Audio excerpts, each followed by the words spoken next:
So will talk about exchange rate now. देखो क्या है, कुछ नहीं है, सिंपल सी बात समझो कि आपको अपने रुपया को, हमें क्या देखना है बेसिकली, एक्सचेंज रेट देखना है ना।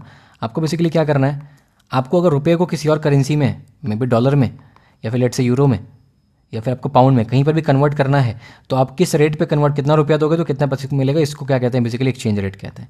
इस रेट को क्या कहते हैं, एक्सचेंज रेट कहते हैं यार। ठीक है, अब इसको समझाने के लिए एट दिस पॉइंट अगर मैं समझाऊंगा आपको तो टाइम ज़्यादा जाएगा और आपके एग्जाम के लिए काउंटर प्रोडक्टिव होगा। मैं आपको एक तरीका बताता हूँ जिससे कि आपके एग्जाम में 100% एमसीक्यू सॉल्व होंगे, कभी भी कोई प्रॉब्लम नहीं आएगा। कंसेप्चुअली है बट इतना समझ लो कि क्या करना है।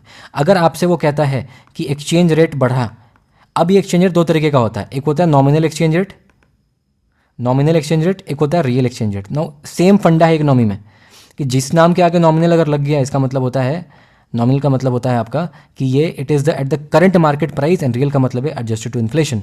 ठीक है, सो दोनों में सेम इफेक्ट आएगा, बस दोनों का मतलब समझ लो कि नॉमिनल का मतलब है कि एट करंट मार्केट प्राइस कि क्या एक्सचेंज रेट है, और रियल का मतलब है कि इन्फ्लेशन को अकाउंट कर लिया। ठीक है, ओके दिस थिंग। अब मान लो कि कोई कहता है मेरा कि एक्सचेंज रेट बढ़ा, तो दोनों ही बढ़ा मानेंगे, या नॉमिनल बढ़ा या रियल बढ़ा, दोनों का इफेक्ट सेम होगा। अगर तीनों में से कुछ भी बढ़ा तो इसके बढ़ने से क्या इंपैक्ट पड़ेगा ये समझो। इसके बढ़ने से इम्पैक्ट पड़ेगा कि आपका जो क्या होगा, आपका जो रुपया है वो रुपया क्या हो जाएगा, अप्रिशिएट कर जाएगा। क्या ये चीज़ हमको समझ में नहीं आई? कल मैंने बताया था कि डिप्रिशिएट हो जाएगा, तो लॉजिक से इसके डिप्रिशिएट होना चाहिए। क्यों? क्योंकि हम मान रहे थे कि आज मेरा अगर मान लो कि 80 रुपीज़, मान लो कि 80 रुपया दे के मेरे को $1 मिलता है, और कल को मेरे को 85 रुपये पे करना पड़ा $1 लेने के लिए, तो मेरे को ज़्यादा पैसा देना पड़ा।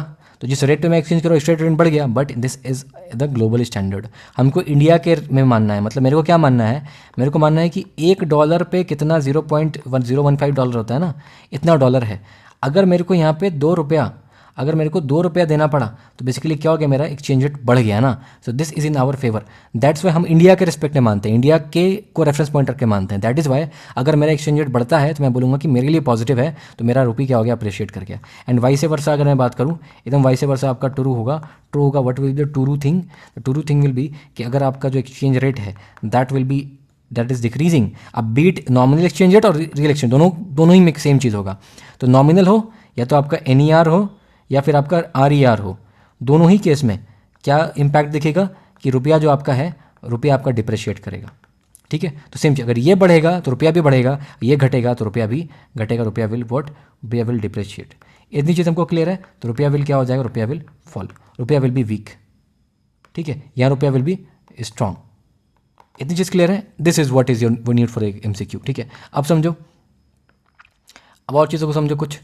एक और चीज़ आता है, उसे कहते हैं हम नियर वर्सेस रियर। ये क्या है, नियर वर्सेस रियर? ये क्या है, कुछ नहीं है, बहुत ईजी चीज़ है, टफ नहीं बनाओ इसको, समझो बहुत ईजी है। यहाँ पे हम क्या कह रहे हैं कि इंडिया की करेंसी वर्सेस कोई भी एक करेंसी, डॉलर ले लो या यहाँ पे यूरो ले लो या फिर चाइनीज़ RMB भी ले लो, जो भी ले लो। ठीक है, चाइनीज़ करेंसी ले लो, मतलब कि कोई 1 to 1 कर रहे हैं, या तो ये दोनों या फिर ये दोनों या फिर इंडिया के साथ ये दोनों, मतलब कि 1 to 1 केस ले रहे हैं। बट व्हाट इफ़ हमको सारी करेंसी को एक बास्केट में डाल दें, तो what if you put this 5-6 currencies in a basket, ये सारी करेंसी को, चाइनीज़, जापानीज़ येन, रशियन का करेंसी, ठीक है, इनमें भी सबको एक बास्केट में डाल दें और फिर उसको रुपया से कंपेयर करें, तो आपको नहीं लगता कि ये कुछ इफेक्टिव सा डेटा देगा? So this is basically if we put all the currencies in a basket and then we compare. So basically हमने क्या कर दिया, हमने एक इंडेक्स टाइप का बना दिया, तो हमने सबको एक बास्केट में रख दिया, तो हमने क्या कर दिया, इफेक्टिव कर दिया इसको। तो we are taking basically the effective exchange rate का हमको मालूम पड़ रहा है, that's we are calling it as effective. मतलब कि हमने, हमारा वो NER था ना, NER में हमने एक E ऐड कर दिया है। ठीक है, ये E फॉर इफेक्टिव। ठीक है, ये E फॉर इफेक्टिव है, सॉरी, ये वाला E है आपका। तो ये बेसिकली जो हमारा NER था, इसमें क्या था, नॉमिनल एक्सचेंज रेट था, यहाँ पे बस नॉमिनल इफेक्टिव एक्सचेंज रेट हो गया है। ठीक है, इफेक्टिव एक्सचेंज रेट हो गया, बाकी सब कुछ सेम है। तो इसका जो NER का इम्पैक्ट है, NER का इम्पैक्ट क्या था कि अगर नॉमिनल एक्सचेंज रेट अगर बढ़ता है तो क्या होता था मेरा, कि करेंसी भी अप्रिशिएट करती थी, मतलब रुपया जो मेरा था वो स्ट्रॉन्ग होता था। सेम इम्पैक्ट यहाँ पर ही पड़ेगा कि अगर सेम इम्पैक्ट यहाँ पे क्या पड़ेगा कि अगर मेरा नियर भी इंक्रीज़ हो रहा है, नियर इंक्रीज़ हुआ तो आपका क्या होगा, रुपया अगेन क्या करेगा, अप्रिशिएट करेगा। ठीक है, ओके। और देखो, अब इसको उल्टा कर लो, अब आप रियर के बारे में बात कर लो। रियर भी सेम है यार, कुछ अलग नहीं है।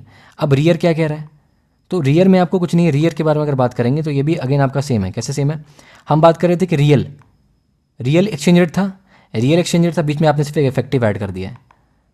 इफेक्टिव ऐड कर दिया। तो रियल में क्या मतलब था, रियल मतलब था कि सिर्फ इन्फ्लेशन अकाउंटेड था, तो वैसा near which is accounted to inflation account कर दो इसमें, तो वो आपका रियर बन जाएगा। बाकी कोई डिफरेंस है नहीं, दोनों का इफेक्ट सेम है। हमें क्या पता है कि रियल एक्सचेंज रेट अगर बढ़ता है तो करेंसी अप्रिशिएट करती है, ये अगर रियल एक्सचेंज रेट बढ़ेगा तो करेंसी क्या करेगी, अप्रिशिएट करेगी। तो अगेन यहाँ पे देखो बढ़ेगा तो करेंसी क्या करेगी, अप्रिशिएट करेगी, ठीक है। तो अगर मेरा मान लो कि रियर अगर बढ़ा तो रियर भी बढ़ा, तो अगेन सेम इफेक्ट दिखेगा, अप्रिशिएट करेगी currency. And again the vice versa is true, and again of course your vice versa is also true. Vice versa is also true, how vice versa किस तरीके से true है भाई बताओ, कि अगर मेरा रियर या फिर नियर दोनों ही अगर क्या हो जाता है, दोनों ही अगर एक्सचेंज रेट कम होता है, देन आई विल से रुपया क्या हो गया, डिप्रिशिएट कर गया। और अगर रियर और नियर अगर दोनों ही क्या करता है, दोनों अगर बढ़ता है, तो मैं क्या बोलूँगा, रुपया क्या हो जाएगा, अप्रिशिएट। उसके बढ़ने से रुपया अप्रिशिएट होगा, उससे घटने से रुपया डिप्रिशिएट होगा, ठीक है। इतना क्लियर है, इसको दिमाग में रख लिया तो सारा एमसीक्यू बन जाएगा। अब इस पर बेस्ड 2022 में दे आस्क्ड अ क्वेश्चन, ठीक है। I will urge you to just go on the Google and search for rear and near, rear plus near, और you will find that question and that question will be a piece of cake for you. आपसे 1 minute में बनेगा वो question, ठीक है, okay, ठीक है। अब यहाँ पे मैं एक बात समझाना चाहूँगा आपको कि effect of exchange rate, but I want to tell you कि बताओ मेरे को कि एक्सचेंज रेट एंड करेंसी का डिप्रिसिएशन या एप्रिसिएशन, ठीक है, and what is the impact on your trade and what is the impact on your export. ये मैं आपसे डायनेमिक्स बात करना चाहता हूँ कि what are the impact in this, ठीक है।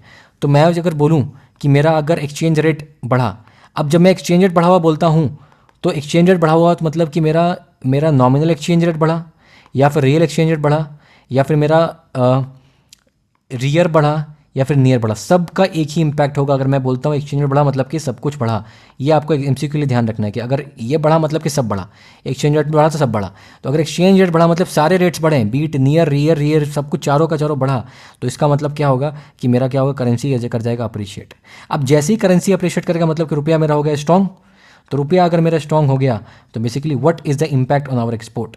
एक्सपोर्ट पे क्या इंपैक्ट पड़ेगा बताओ मुझे। एक्सपोर्ट पे इंपैक्ट ये पड़ेगा मेरे भाई कि एक्सपोर्ट आपका सफ़र करेगा। तो एक्सपोर्ट आपका क्या हो जाएगा, एक्सपोर्ट सफ़र करेगा। क्यों सफ़र करेगा, कि मान लो कि जो चीज़ आज 100 रुपये में बांग्लादेश में मिलती है, अगर मेरा रुपया स्ट्रॉन्ग हो गया तो बांग्लादेश को मुझे 100 की जगह मान लो 120 पे करना पड़ा, तो मेरा प्रोडक्ट तो बांग्लादेश में महंगा हो गया।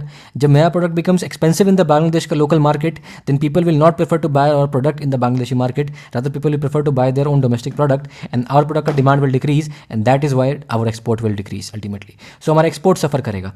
एक्सपोर्ट सफ़र करेगा तो मैं बोलूँगा, इसको टेक्निकल टर्म में क्या बोलते हैं कि export will become less competitive. Export will become less competitive, this ये आपको ध्यान रखना है। एक्सपोर्ट लेस कंपेटिटिव मतलब क्या है कि डोमेस्टिक किसी और कंट्री में हमारा जो प्रोडक्ट है वो कंपटीशन नहीं झेल पा रहा है, मतलब कि वो महंगा हो गया, लोग खरीद नहीं रहे हैं हमारे प्रोडक्ट को, तो और product become less competitive, that is bad for us, good और bad, that is a bad situation for us, ठीक है, okay, that is a bad situation for us, ठीक है, ओके। अब समझो, उल्टा कर लो इसको, वाइस वर्सा कर लो कि अगर मेरा एक्सचेंज रेट अगर कम हो गया तो ऑब्वियसली कम होने से क्या होगा, करेंसी क्या है, डिप्रिशिएट कर जाएगी। डिप्रिशिएट करेगी तो रुपया क्या हो जाएगा, रुपया मेरा वीक हो जाएगा।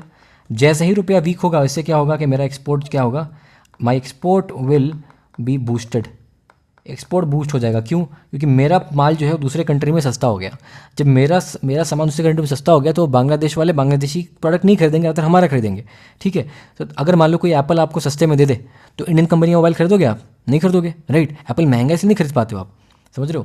तो दैट इज़ दैट कि एक्सपोर्ट, इस केस में हमारा एक्सपोर्ट क्या होगा, और export will become more competitive. तो हमारा एक्सपोर्ट क्या होगा, एक्सपोर्ट बिकम मोर कॉम्पिटिटिव, हमारे एक्सपोर्ट की कंपेटिटिवनेस क्या हो जाएगी, कंपेटिटिवनेस क्या हो जाएगी, बढ़ जाएगी। सो दिस विल इंक्रीज, तो यहाँ से कंपेटिटिवनेस क्या हो जाएगी हमारी, इंक्रीज कर जाएगी। तो ये इंक्रीज करेगा और ये क्या करेगा, ये डिक्रीज करेगा। इतना चीज़ क्लियर है, ओके। अब मुझे एक बात बताओ कि एक क्वेश्चन एग्जाम में आता है, बोलता है कि if the currency is depreciated, ठीक है, तो बताओ कि what is the impact on on the export. तो एक्सपोर्ट विल बिकम लेस, अगर डिप्रिशिएट हो तो एक्सपोर्ट क्या होगा, कंपेटिटिव बढ़ जाएगा, ठीक है, ओके। ये चीज़ क्लियर है, ओके, वेरी वेल। यहाँ तक हमारा हो गया क्लियर, ओके। एक और चीज़ समझ लो, उसको कहते हैं डिवैल्यूएशन, शायद पढ़ाया होगा, नहीं पढ़ाया फिर समझ लो। डिवैल्यूएशन वर्सेस डिप्रिसिएशन, ठीक है। क्या मतलब है, क्या मतलब है इसका, कोई मतलब नहीं है, सिंपल समझो क्या है, कुछ भी नहीं है। डिवैल्यूएशन का मतलब है कि आप डिलिबरेटली कर रहे हो, कि आरबीआई खुद से जा रही है अपनी करेंसी को डिवैल्यू कर रही है। कैसे कर रही है, हाउ, यार अपनी करेंसी को जाके मान लो कि रुपया को बेचने लगी आरबीआई फॉरेक्स मार्केट में, तो रुपया का सप्लाई बढ़ जाएगा, तो रुपया क्या हुआ, डिप्रिशिएट कर गया, ठीक है, ओके। डिप्रिसिएशन का मतलब है कि according to the market forces, कि हम लोग इसको फ्री फ्लोट छोड़ देंगे कि अगर डिमांड बढ़ गया रुपये का तो हमारा रुपये अप्रिशिएट कर जाएगा, रुपये डिमांड कम हो गया तो रुपये डिप्रिशिएट कर जाएगा, दिस इज अ थिंग, ठीक है। तो डिवैल्यूएशन डिप्रिसिएशन सिमिलरली इसी कॉन्सेप्ट पे बेस्ड है, something called as your revaluation, जो कहते हैं रिवैल्यूएशन, क्या कहते हैं इसको, रिवैल्यूएशन वर्सेस एप्रिसिएशन। अब सेम चीज़ है, एप्रिसिएशन वाला होगा वो आपके मार्केट फोर्सेस पर डिपेंड करेगा, ठीक है, और जो आपका रिवैल्यूएशन होगा वो आरबीआई खुद से करेगी। अगर करेंसी बहुत ज़्यादा डिप्रिशिएट करेगी तो आरबीआई क्या करेगी, डॉलर को वहाँ पे जाके बेचेगी, रुपया खरीद लेगी, रुपया सक कर लेगी, तो अल्टीमेट रुपया कम हो जाएगा, तो रुपया क्या, रुपया की वैल्यू बढ़ जाएगी, तो ये हो जाएगा बाई आरबीआई, ये आरबीआई करती है। एंड अप्रिसिएशन अगेन इसमें क्या होता है, बढ़ता है, इसमें बढ़ता है, बढ़ता दोनों में ही है, रुपया दोनों में ही बढ़ेगा, ठीक है, बट इसमें बढ़ाएगा कौन, इसमें एक मार्केट फोर्सेस, इसमें कौन बढ़ाएगा, इसमें बढ़ाएगा market forces of demand and supply, इसमें कौन बढ़ाएगा, अगेन योर मार्केट फोर्सेस, ठीक है, market forces of what, demand and supply, simple है। So with this we are coming to the end of the lecture and I hope this was very very valuable for you and I try to explain it in the most comprehensive and crisp way possible. तो हम revise कर लेते हैं एक बार। तो हर तरह का rate, चाहे मैं बोलता हूँ कि अगर एक्सचेंज रेट बढ़ा तो मतलब कि हर तरह का रेट पे सेम इम्पैक्ट पड़ेगा, रियर नियर नेर नेर चारों पे। तो सारा रेट अगर बढ़ेगा, तो अगर एक एक्सचेंज रेट बढ़ेगा तो सारा रेट बढ़ेगा, सारा रेट अगर बढ़ा तो इसका मतलब है कि आपका जो क्या होगा, करेंसी अप्रिशिएट कर जाएगा। इतनी चीज़ क्लियर है। अगर एक्सचेंज रेट कम हुआ, वाइस वर्सा देखेंगे, तो हमारा करेंसी डिप्रिशिएट कर जाएगा, सिंपल है। With this we are coming to the end and I wish कि आपको अच्छे समझ में आया। Keep studying, keep hustling and बहुत टाइम नहीं बचा है, 30 डेज ही बचे हैं, हमारे 34-33 डेज बचे हैं। And if you are give this everything to this 30 days, trust me, आपके प्रीलिम्स क्लियर करने के चांसेस बहुत हाई हैं। इसमें कंपाउंडिंग इफेक्ट दिखेगा आपको। अगर आपने पूरे साल पढ़ाई करी, 30 डेज में अगर कंप्लेसेंट हो जाओगे तो आपका वो परफॉर्मेंस डिप डाउन हो जाएगा, ठीक है। तो that's why you have to give your best. So please please please give your best and do not neglect this 30 days. This 30 days can do wonders, ठीक है। तो ये 30 दिन है आपके पास, बचा लीजिए अपने प्रीलिम्स को as you can do everything and I am trying everything to do. अच्छा, कुछ और बातें हम लोग और कर लेते हैं। मेरे एजेंडा में क्या है, सुपर 100 है, तो मैं आपको सुपर 100 हमारे पास है, इसको हमको करना है बिग 4 का। Okay what else I tell you कि मैं आपको मई एंड के बाद से I will stop giving you new content. मैं आपको कुछ भी नया पढ़ाना बंद कर दूंगा। What will just discuss the PYQ, so that आप दिन का मुझे 1 घंटा देंगे घूमते फिरते। 25 घंटा तो नहीं पढ़ सकते ना आप, ठीक है, पर 24 घंटे में 24 घंटे नहीं पढ़ोगे, 1 घंटा मुझे दोगे आप, सिर्फ MCQ डिस्कस करेंगे उसमें और कोई फालतू बात नहीं करेंगे, ठीक है। ओके, हम लोग जून में एक्सरसाइज करेंगे MCQ वाला, ठीक है। हम लोग मई में क्या क्या कवर करेंगे, will try to cover everything. But एक बात मैं आपको डिस्क्लेमर देता हूँ, मेरा काम व्यूज़ नहीं चाहिए मुझे, ठीक है। व्यूज़, आप अच्छा कंटेंट तो व्यूज़ ऑटोमेटिकली आता है, बट मुझे उस पर मेरा फोकस है इसकी, मैं आपको ऐसा कंटेंट दूँ जो आपके लिए फ्रूटफुल हो। मैं आपको कंटेंट ऐसा ना दे दूंगा कि मेरे पास तो नोट्स पड़ा हुआ है यार एंशिएंट हिस्ट्री, मॉड्यूल हिस्ट्री का, मैं अगर आपको दे देता नोट्स तो आप उसको पढ़ने लग जाते हो, आपके काउंटर प्रोडक्टिव होता। तो मैं आपको क्या करूँगा, मैं आपको जिस्ट दे दूंगा कि एंशिएंट हिस्ट्री में कि इसका बेसिक मैं आपको पढ़ा दूंगा, ठीक है। कि अगर जो इस तरह क्वेश्चन आया आपके स्तूपा पे, तो इस तरह का बेसिक हम क्लियर कर लेंगे। स्तूपा का बेसिक क्या है, पिलर का बेसिक क्या है, ठीक है, टेम्पल का बेसिक क्या है, बेसिक बता दूंगा, ताकि बेसिक पे क्वेश्चन आए तो बेसिक का क्वेश्चन 1 से 2 क्वेश्चन आपका बेसिक से तो फंसेगा ही, तो वो क्वेश्चन आप सॉल्व हो जाए, ठीक है, क्लियर है। Okay, so with this I take you leave and I will meet in the next lecture in which will talk about few miscellaneous concept of economy.